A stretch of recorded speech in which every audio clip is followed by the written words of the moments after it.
Nashik TCS धर्मांतर प्रकरणातल्या फरार मास्टरमाइंड निदा खानला अखेर 45 दिवसांनी बेड्या। एमआयएम नगरसेवक मतीन पटेलांकडून निदाला आश्रय, तर माजी आमदार इम्तियाज जलील यांच्याकडून आरोपीची पाठराखण। फरार निदा खानला अटक झाल्यावर राजकीय आरोपांना जोर, इम्तियाज जलील यांची चौकशी करा, संभाजीनगरचे पालकमंत्री संजय शिरसाट यांची मागणी। तर पालकमंत्री तपास अधिकारी आहेत का, जलील यांचा पलटवार। पश्चिम बंगालमध्ये मुख्यमंत्री पदासाठी शुभेंदू अधिकारी यांच्या नावावर शिक्कामोर्तब। 9 मे रोजी शपथविधी सोहळा, तर घुसखोरांना रोखायला राज्याच्या सीमांना तटबंदीसारखं मजबूत करणार, अमित शहांनी ठणकावलं। तामिळनाडूमध्ये जोसेफ विजय यांच्या टीव्हीकेच्या सत्ता स्थापनेचा मार्ग मोकळा, काँग्रेस पाठोपाठ डावे आणि व्हीसीकेचाही पाठिंबा। सत्ता स्थापनेचा दावा करण्याकरता राज्यपालांची भेट।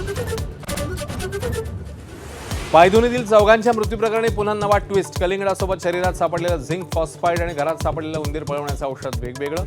झिंक फॉस्फाईड घरात कुठून आलं याचं गूढ वाढलेलं।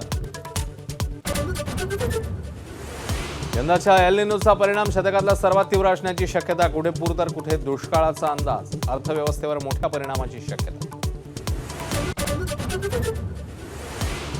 10वी एसएससी बोर्डाचा निकाल यंदा 2% घटला, मात्र यंदाही मुलींचीच बाजी, 179 विद्यार्थ्यांना 100% गुण।